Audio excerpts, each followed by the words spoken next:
Bereshit, a time or a name? Hi, this is Barry Phillips with 10-Minute Torah, day number 2, a Torah portion, Bereshit. And we're still in verse number 1. In the beginning, Elohim created the heavens and the earth. Let's talk about the word Bereshit. Bereshit is generally thought of the timestamp. This is when the story begins, in the beginning. Similarly to what goes on with my grandchildren when it's time for bed and they want a bedtime story. Well, once upon a time, and that's just a phrase that we've learned to use. Bereshit, in the beginning, created Elohim the heavens and the earth. Now, I put a little different twist there. In our English translations, in the beginning, Elohim created. But in the Hebrew, the verb comes first, bara, created. Bereshit created Elohim.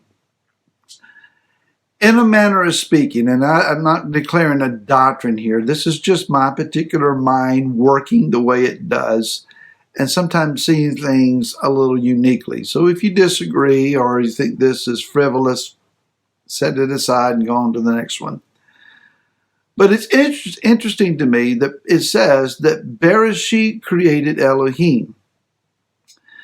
Now, I am not here to suggest that Elohim is a created being. Don't misunderstand me. If Bereshit is a who, that is the one whose name is in the beginning or the beginning. That is the one from which all beginnings originate. That the one who is in the beginning revealed himself as Elohim. And then as we continue in the verse, there are two Aleph Tabs, ets there. In the Hebrew language, the Aleph Tab is a direct object indicator. That is the word bara, created. Created what? The et, the Aleph Tab, then says, well, et hashemayim, the heavens. Va'et, or and et, he created the earth. So when you see the Aleph Tab, it indicates that the word that follows should be that which the verb is acting on. So when Yeshua says in the King James, I am the Alpha and the Omega, of course, the Hebrew that he would have been speaking, why he would reveal himself as the Hebrew Messiah to a Hebrew man using the Greek language is a mystery that we cannot resolve because there's no answer. That didn't happen. Yeshua would have revealed himself as the Hebrew Messiah to a Hebrew man, Yochanan or John, in the language of Hebrew.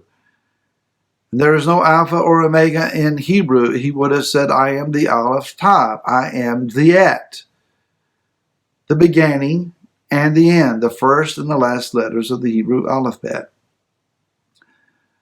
So again, we're saying then that Bereshit is the highest essence of who Yah is. And I even reluctant to use the word essence because some folks will get kind of new agey in their estimation of things. Not intended at all.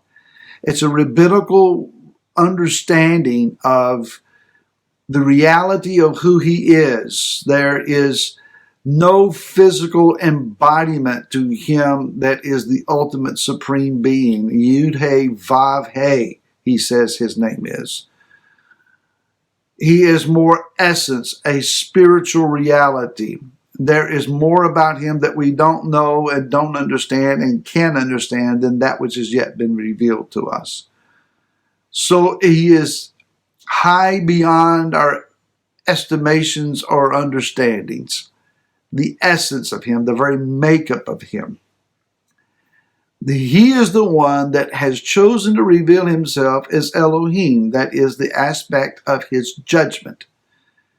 In Bereshit chapter 1, then we see that after everything is called forth out of the created order, then Elohim, the judge, evaluates it and he says it's tov, it's good. And so then this one, Bereshit, the highest essence of him, a revelation of him that we don't know or have the ability to know, he reveals himself then to us as Elohim, the creator judge. And then through his word, through the Aleph Tab, he spoke or called forth that which is in the heavens and that which is in the earth. Now, I have a dear friend, Dr. Sukina, who made a powerful statement once.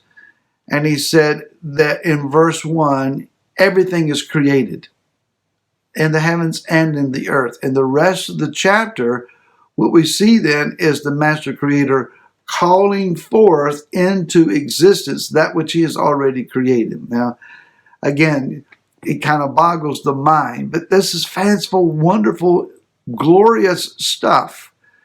And to see that it all explodes before us in chapter 1, in the very beginning of the Torah, just fascinates me. Now, let's go to the book of John or Yochanan, chapter number 1, and what does it say? In the beginning.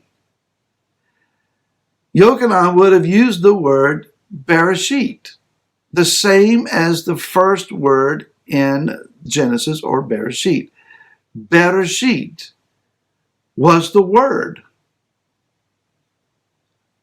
Again, we're not talking necessarily, yes, there is a timestamp here, but there's a deeper reality that the who of Bereshit, the one who is in the beginning, is identified here as the Davar, the word. And this word was, it says, with Elohim. Perhaps we could be saying revealed as Elohim, and the word was Elohim. Bereshit and Elohim and the word are all synonymous. If we go to the Greek, we end up with the word logos, which is something said, a spoken something. Thayer's lexicon says, as a note here, especially for davar, the Hebrew word. The Hebrew davar, in Strong's estimation, is a word, by implication, a matter or thing. If we go a little deeper, then Jusinius's Hebrew Chaldee lexicon says that davar is words, it's speech, it's a discourse.